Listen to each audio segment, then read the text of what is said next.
Alors aujourd'hui, il fait 36 degrés cet après-midi, c'est intenable. Donc on reste à l'ombre dans le garage. Aujourd'hui, nous allons commencer la rénovation de cette vieille pendule comtoise qui appartenait à Mamie Margot. Donc cette vieille pendule comtoise est restée longtemps entreposée dans un garage. Donc elle s'est salie. Avant même d'être entreposée dans le garage, elle était tombée en panne, donc un petit peu laissée de côté. Donc il va falloir principalement bien la décrasser, enlever les différentes couches de vernis et surtout la décrasser. Ce que je lui ai déjà fait, moi, à cette pendule, c'est la traiter contre les petites bêtes qui font des petits trous dans le bois et qui fragilisent donc le bois. Ça c'est fait, on commence tout de suite par le décrassage de la caisse. Allez, on s'y jette. Je commence par nettoyer la porte derrière laquelle va se trouver le cadran et les aiguilles. Le cadran avec les aiguilles. Pour nettoyer ça, je n'aimerais pas trop frotter parce qu'il y a des petites gravures. Et ces petites gravures, c'est assez difficile à voir, mais elles sont faites dans cette espèce de vernis. En gros, il y avait comme un pochoir. Une fois qu'on a enlevé les différentes parties, on a passé le vernis sur des différentes parties. Une fois qu'on les a enlevées, ça fait comme un creux. Donc si j'enlève ce vernis, j'enlève toutes les petites gravures ici. Donc je veux le décrasser sans enlever ce vernis de fond. Le fait de le décrasser va l'éclaircir malgré tout.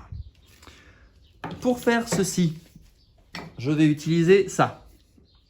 Popote de décrassage, donc bois clair parce que je veux retrouver la clarté du bois. Là vous voyez, j'ai essayé de gratter avec juste de l'eau et du savon. Ça a déjà commencé à éclaircir. Ici, j'ai passé cette fameuse popote là de décrassage et j'ai retrouvé quelque chose de tout à fait clair. Ça, c'est un petit bout de plainte qu'il y a en bas de la caisse. Il y a bien sûr des inégalités parce que à certains endroits, le vernis était parti et à d'autres, il est resté. Mais en tout cas, c'est lisse et c'est propre comparé à cette partie-là qui est vraiment sale. Pour faire ça, donc, je vais passer cette popote de décrassage avec une laine d'acier numéro 0.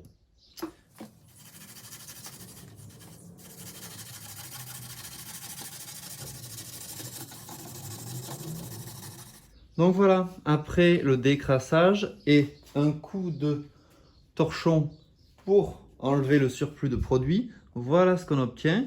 Alors au toucher, c'est évident que c'est décrassé parce que c'est lisse, c'est plus rugueux, ce n'est plus collant. À la couleur, ça reste quand même quelque chose de sombre, mais si vous reprenez la vidéo quelques minutes avant, c'est quand même un peu plus clair. Vous voyez là, j'avais frotté. La popote de décrassage décrasse, enfin enlève un peu moins la couleur que là où j'ai frotté avec une éponge abrasive. Et sinon, ça a quand même bien uniformisé. Je vais continuer par la porte. Donc vous voyez, on est parti de... Oula, faut pas que je la casse. On est parti de ça et on arrive à ça. Là, c'est crade, c'est rugueux, ça pègue. Alors que là, c'est lisse déjà et c'est un peu plus clair.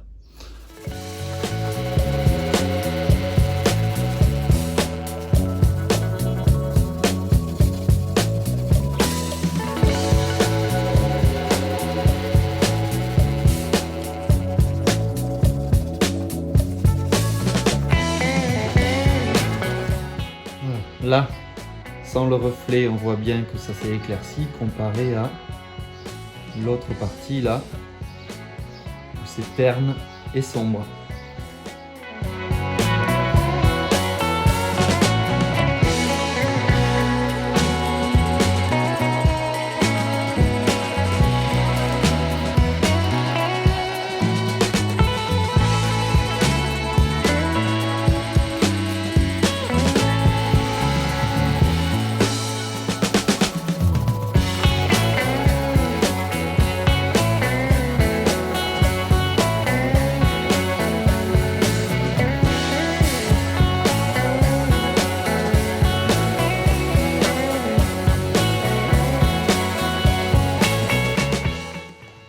Je suis très content, vous voyez, La popote là, elle a enlevé les traces de peinture qui restaient. Alors elle n'aurait pas enlevé les traces de peinture les plus épaisses. Mais celles-là, vous avez vu, je les ai fait sauter au cutter. Et là, les traces de peinture fine, la peinture blanche, ça a tout enlevé. Alors je recule un peu pour vous montrer. Voilà, là, c'est pas fait. Et là, toute cette partie est faite. Bon, il faut 1 heure de séchage pour qu'on voit vraiment ce que ça va donner. Mais je suis hyper content. Déjà, c'est tout doux. Et ensuite, j'ai bien viré la peinture. C'était mon gros souci.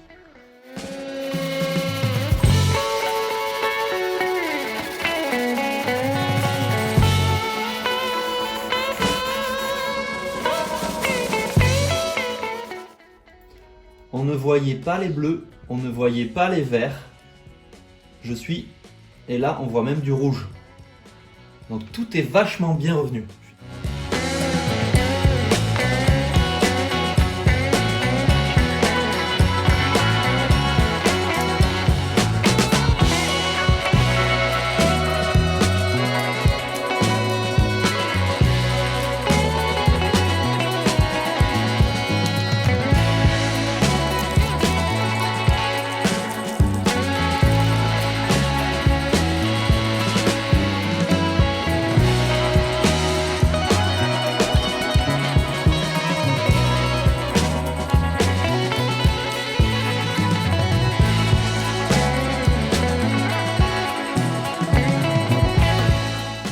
Alors, après le traitement avec, je vous rappelle, la popote de décrassage, ça fonctionne super bien, mais ça laisse la surface un peu terne. Normal, j'ai enlevé un petit peu du vernis, un petit peu de ce qui protégeait, donc c'est propre, mais c'est terne. Là, ça se voit bien. Là, c'est terne. Donc, pour remédier à ça, j'ai fait des essais et je vais y passer ça. La cire antiquaire. J'ai fait des essais sur des petites pièces qui s'étaient décrochées. C'est nickel, vous voyez, ça brille. Et sur la porte, sur cette porte, pareil, ça brille. Ça fait bien ressortir le bois. Autre chose, à l'intérieur, si on regarde bien, il y a différentes taches qui ont été faites là au cours des différentes années. Voilà, jusqu'en haut, là-haut, c'est tout taché. On dirait même qu'il y a des traces de sang. Mais c'est du vieux vernis qui a été mis ici. Donc pour que ce soit joli à l'intérieur, quand on ouvre la porte pour remonter les poids, pour remonter la pendule, alors attendez, je m'écarte un peu, voilà. Pour que ce soit joli, je vais peindre l'intérieur en bleu. Le même bleu, si vous ne savez pas, c'est le bleu que j'ai fait peinture à la farine, que vous allez avoir par ici, j'imagine. C'est le même bleu donc que j'ai utilisé sur mes toilettes sèches. J'ai fait un essai. Vous voyez, là il y a une couche. Ça fait comme ça. Donc j'ai fait un essai sur la partie qui se voit le moins. Donc c'est validé par moi, par ma chérie. Donc je vais peindre en bleu tout l'intérieur jusque là-haut, tout ça.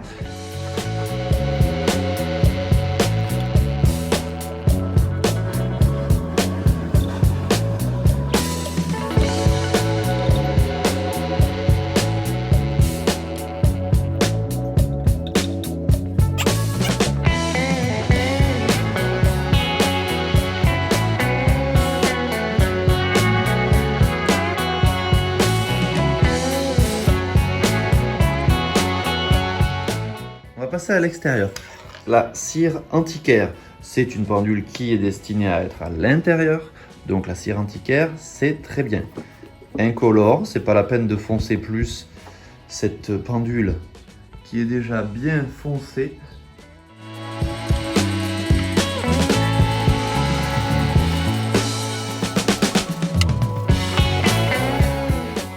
Voilà, j'attends un peu que ça sèche et je lustre avec un chiffon sec.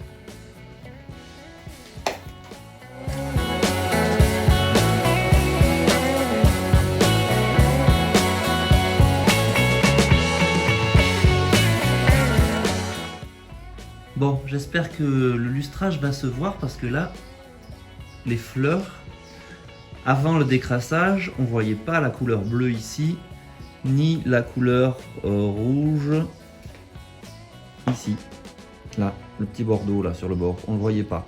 Donc après le décrassage, on a bien tout vu, les verts sont devenus plus verts, etc. etc.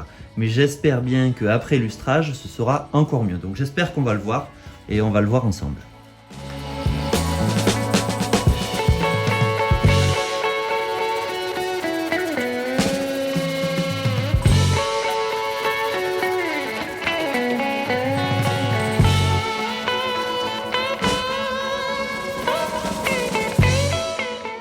C'est pas mal, hein, ça brille un peu plus. Voilà, le lustrage est terminé. Vous voyez avec les reflets, ça brille bien, ça brille bien. Je suis assez content de moi, hein. C'est bien, ça ressort bien, ça va faire ressortir l'éclair, ça va même éclaircir encore un petit peu plus. Je suis très content.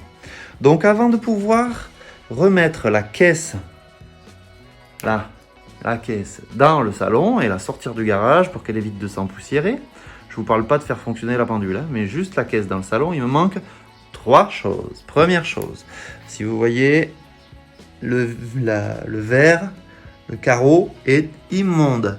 Lui, il n'a pas été du tout nettoyé, et il va falloir que je le nettoie, mais que je fasse très attention parce que si vous regardez bien, c'est le verre d'origine. Il est en plusieurs parties, en 3 parties. Donc il est très fragile, il est fin, il doit faire 2 mm.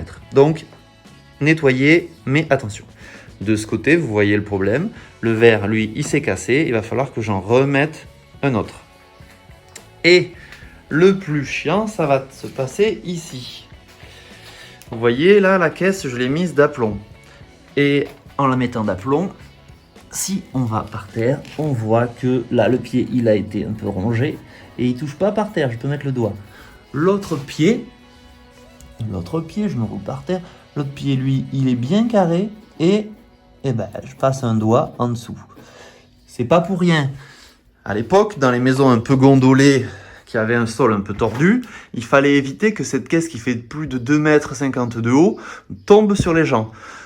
Donc avec les pieds plus courts derrière, ben, elles avaient forcément tendance à pencher contre le mur et à éviter de tomber. Donc je vais garder un petit peu ça, moi, mais avec beaucoup moins d'espace sous les pieds. Je vais profiter également, donc je vais forcément faire une cale. Je vais faire une cale en bois, crac. Et je vais profiter de cette cale pour renforcer la caisse un petit peu, pour éviter ce genre de mouvement. Donc sur cette cale, je vais venir fixer une deuxième cale qui va maintenir l'espacement entre ce pied et l'autre pied. Donc voilà ce qu'il me reste à faire de plus long pour pouvoir terminer la caisse, la renforcer et la mettre dans le salon. Vous voyez, la peinture, elle a bien couvert derrière. Bon, alors cette partie-là, c'était mon essai parce qu'on ne le verra jamais. Hein, ce sera contre le mur, on ne le verra pas. Mais au moins, c'est une peinture qui protège aussi le bois. Donc, c'est protégé. Le derrière restera brut. Ce sera très bien. Allez.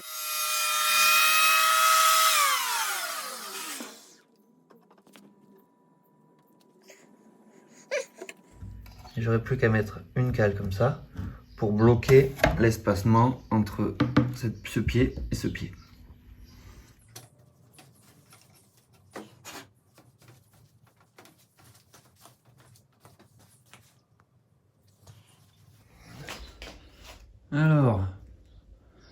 Alors voilà, ben on voit bien à travers. On voit, regardez, là il y a une bulle, c'est du verre soufflé. Donc c'est un truc ultra vieux. Et il y a une autre bulle un peu plus haut là. Ça c'est une trace que j'ai pas réussi à faire partir.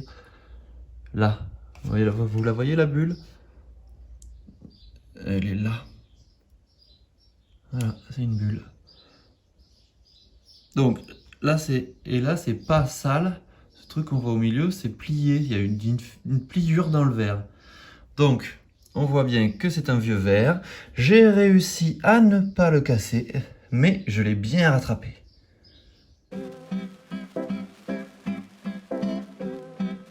Alors, maintenant que la caisse de l'horloge est terminée, vous voyez, je l'ai enlevée, elle prend plus toute la place.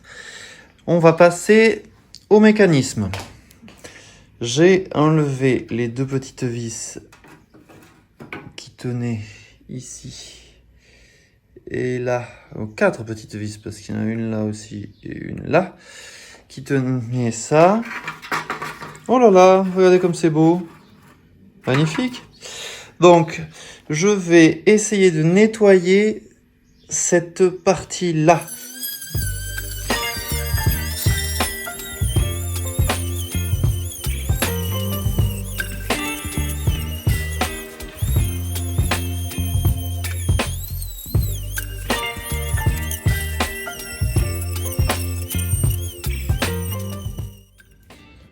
Alors voilà où j'en suis arrivé, après avoir décrassé à l'aide de ma Dremel et de petites brosses comme ça, inox. Je suis arrivé à quelque chose, vous voyez, j'avais cette peinture qui était sur le laiton. Moi j'ai ramené à la couleur laiton. Voilà, donc c'est quelque chose de plus brillant, de plus sympa. J'ai également passé un coup de laine d'acier. Voilà, que j'avais utilisé pour le bois. Et ça a bien fait briller les différentes parties. Donc là, vous voyez qu'il est un petit peu cabossé. Là, on le voit là, on le voit là. Donc avant de le vernir, pour fixer cette couleur laiton, je vais essayer de le décabosser. Mais par endroits, c'est vraiment froissé, quoi. Là, la tôle, elle est froissée. Je n'ai pas les outils pour, ni la technicité d'ailleurs, ni la méthode pour pouvoir rattraper exactement la tôle. Là, elle est cassée. Il y a d'autres endroits où la tôle est cassée. Là, donc une fois que ce sera de face, ça se verra pas, mais bon. Tout le tour là est cabossé. Là, cabossé. Donc je vais essayer de rattraper un petit peu ça pour la rendre la plus jolie possible avant de vernir.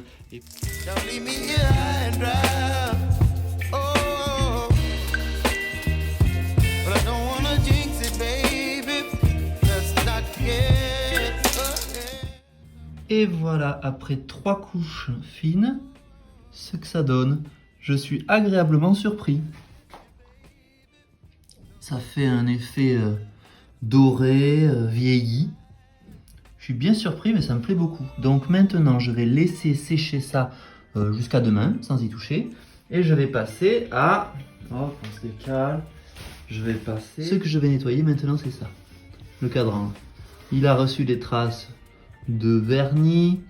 La partie en fer est rouillée. On le voit bien là. Donc il va falloir que je nettoie l'émail et que je nettoie le fer et que je le repeigne. Quand j'aurai fait ça, je passe à la cloche. Quand j'aurai fait ça, je passe au balancier et ensuite je passe à l'intérieur, au mécanisme. Parce qu'il faut changer les fils, il y a plein de choses à faire. Allez, je prends un chiffon propre. Alors c'est pas de l'Ajax, c'est du vinaigre et de l'eau. Je vais mettre le produit sur le chiffon avant de frotter.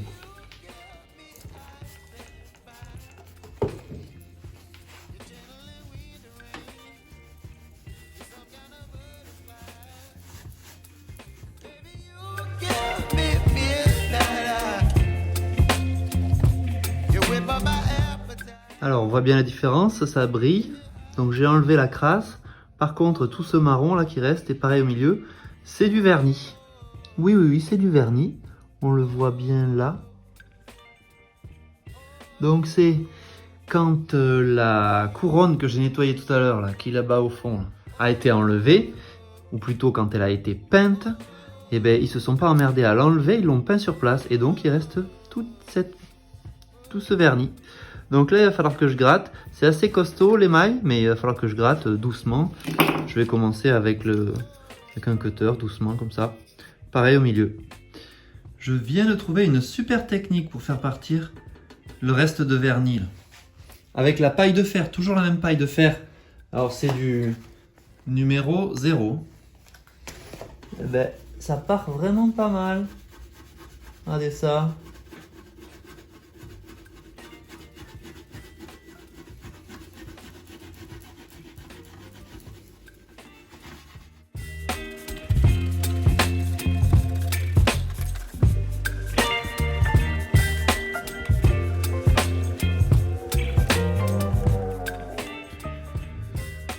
Je vais nettoyer ça avec un nettoyant vitre maintenant.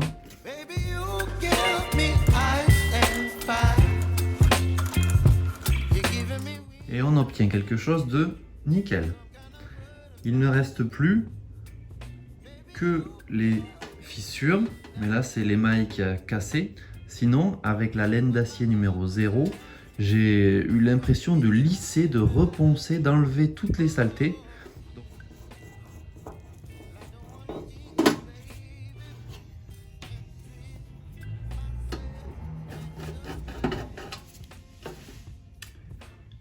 sont des vis très petites et très fragiles. J'ai pas intérêt de les perdre. Alors, voyons voir ce qu'elle a dans le ventre.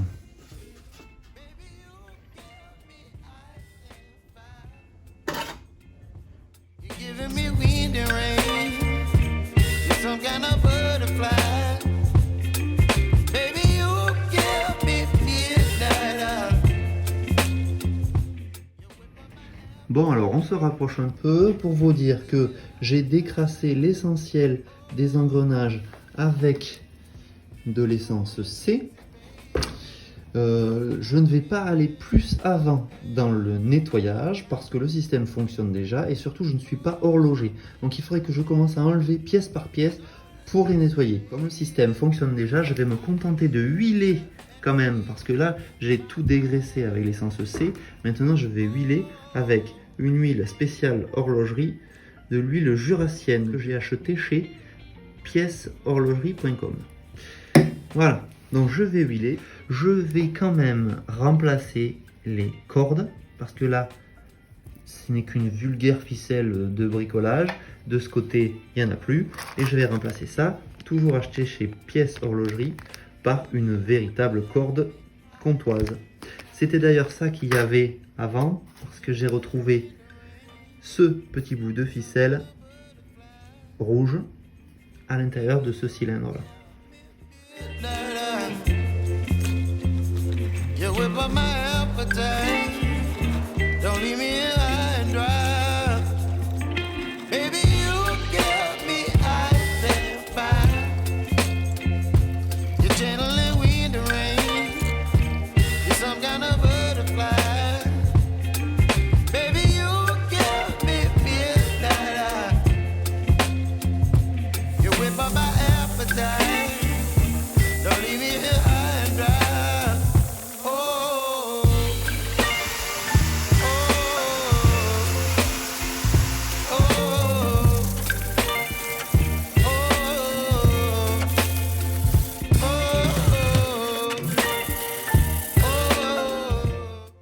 C'est du laiton ou du bronze.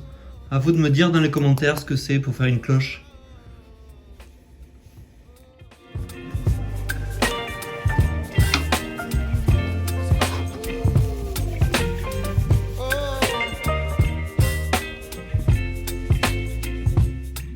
Je suis pas sûr qu'elle ait déjà brillé comme ça, cette cloche. Alors n'hésitez pas à me dire dans quelle matière ça peut être. C'est très dur. Avec la lime, j'ai eu du mal à limer là, donc j'ai du mal à croire que ça puisse être du laiton. Parce que le laiton, je l'ai déjà usiné et c'est pas si dur que ça.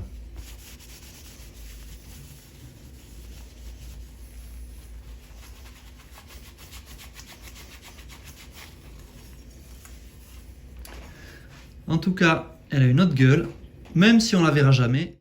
Alors, on va essayer maintenant de remettre les fils sur les différents cylindres. Donc il faut que je fasse passer la corde, c'est pas des fils, c'est des cordes, là dans ce trou pour le ressortir derrière. Faire un nœud et retendre. Alors on essaye.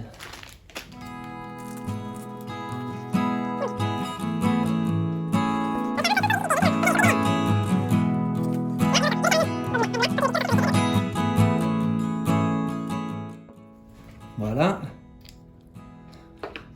Maintenant,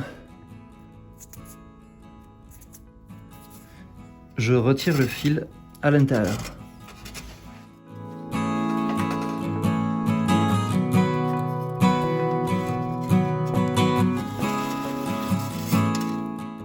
Je vous déplace un peu.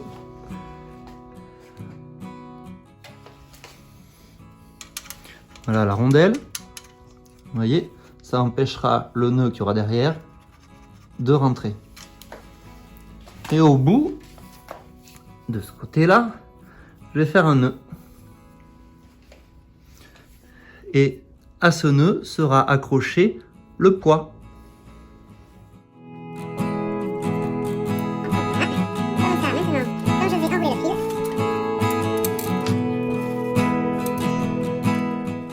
À la fin, la rondelle viendra empêcher le nœud et le poids qui sera accroché là d'aller plus loin.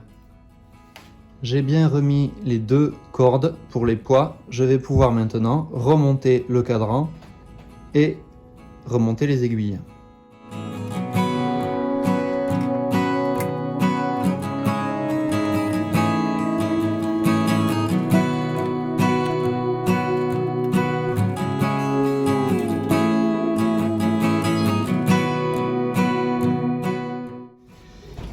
Alors voilà les deux aiguilles, une fois décapées et poncées au grain 200 à peu près. Il y a quelques semaines encore, je pensais les remettre comme ça. Mais comme mon intérieur est plutôt moderne, je vais donner un petit coup de modernité à cette pendule. Pour l'instant, tout ce que vous m'avez vu faire, c'est la remettre dans son état d'origine. D'accord? Ou à peine moins bien. La caisse, elle est restée avec ses petites fleurs. La pendule là, je l'ai juste décapée, repeinte et changé ce qui n'allait pas, ce qui ne fonctionnait plus. Mais ces deux aiguilles vont marquer la modernité de mon intérieur. Donc elles ne vont pas rester dorées comme ça, je vais les peindre. Et vous allez voir, je vais les peindre. Ça va leur donner du peps.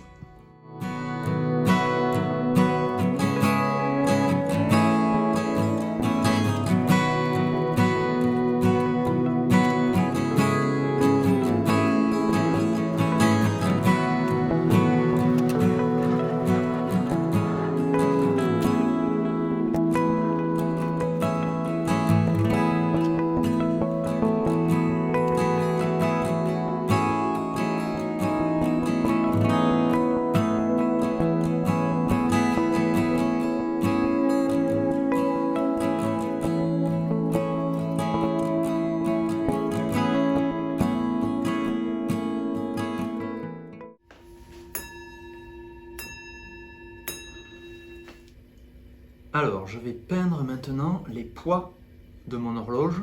Donc celui-ci est normal, je vais le peindre en noir.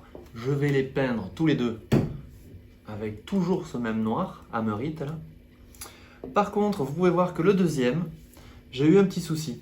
J'ai cassé cette partie-là. Enfin, c'est pas moi qui l'ai cassé, c'était cassé, cette partie-là. Et bien, figurez-vous que j'ai voulu percer pour faire un taraudage, pour y mettre un crochet quelconque, il m'a été impossible de percer. Alors je pensais que c'était de la fonte c'est plutôt facile à percer. J'ai pas pu percer, j'ai cassé 3 forêts, impossible de percer. Donc si vous savez ce que ça peut être, cette espèce de truc qui ressemble à de la fonte, mais qui en fait ne se perce pas, c'est hyper dur. Pourtant je n'ai pas utilisé des forêts Action, c'est des forêts Titex Plus, HSS, c'est de la qualité. Et impossible, j'ai cassé 2 forêts neuves et un forêt déjà utilisé, mais 3 forêts. Donc du coup, j'ai fait cette petite cage, là, qui va revenir au même, mais qui est un peu moins esthétique. Voilà, je vais tout peindre en noir, on le verra moins.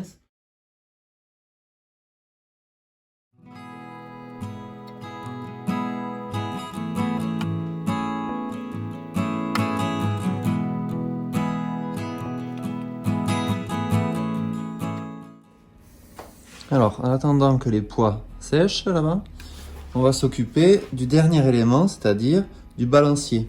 Donc ce balancier, il est fait en 2 parties, une partie là, et il est fixé, la partie du haut est fixée sur la partie du bas grâce à cette vis-là. Je vais séparer les deux.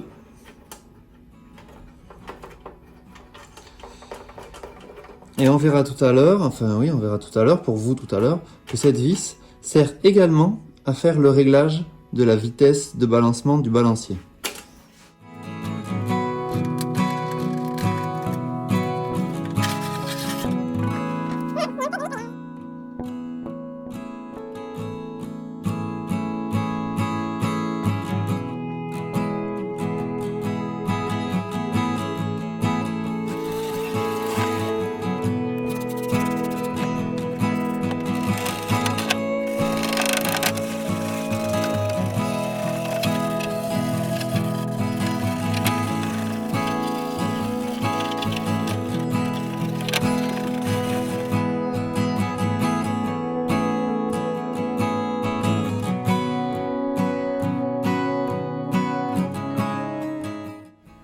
Donc on va terminer le nettoyage de ces parties. Vous avez vu juste avant qu'en les frottant, déjà j'obtenais quelque chose, si je vous le mets à la lumière, de beaucoup plus clair que ce que c'était, de très propre.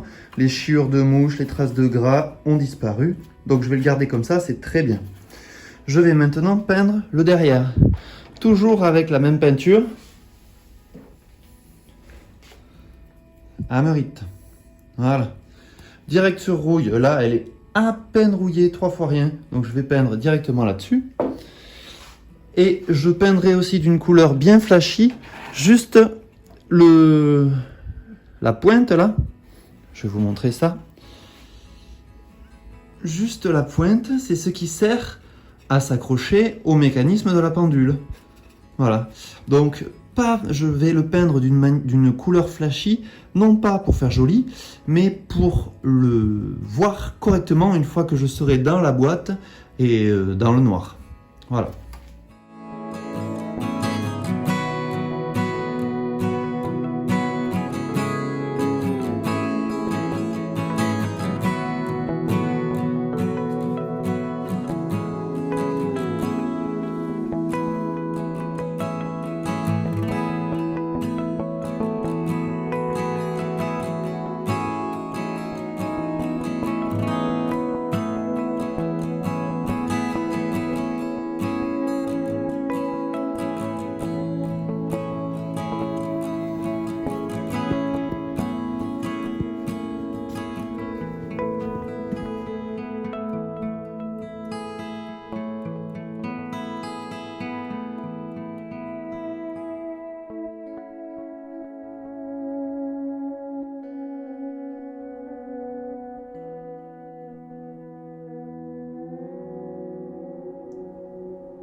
Bon, après quelques minutes de réglage, tadam!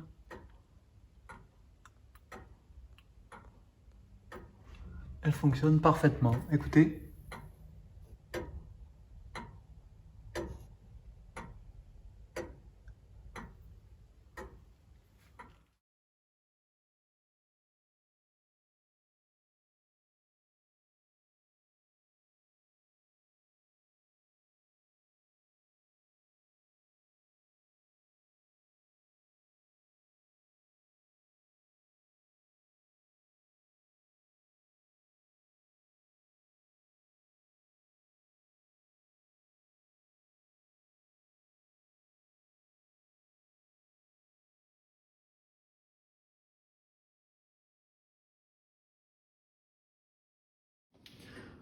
Bon, et bien voilà, la vidéo touche à sa fin. La restauration de ma pendule est terminée depuis une grosse semaine. Elle ne tient pas tout à fait l'heure encore. Il faut que je peaufine le réglage donc de la vis qui est en dessous du balancier. Parce que là, elle avance un petit peu. Elle avance de 3-4 minutes en 2 jours. Donc ça fait beaucoup. Il faut que je peaufine ça.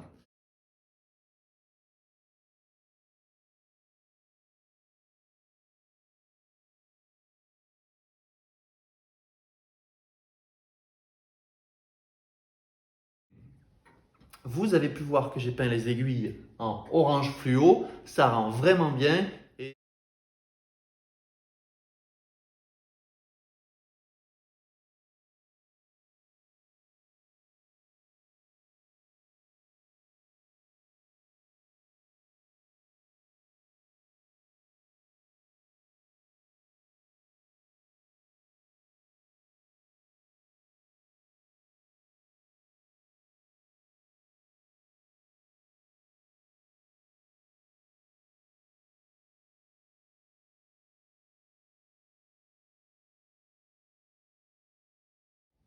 Tout ça pour dire que j'espère que vous avez apprécié la vidéo. J'espère que vous allez mettre un pouce en l'air et que vous allez vous abonner si vous voulez suivre les différentes vidéos à venir sur la chaîne.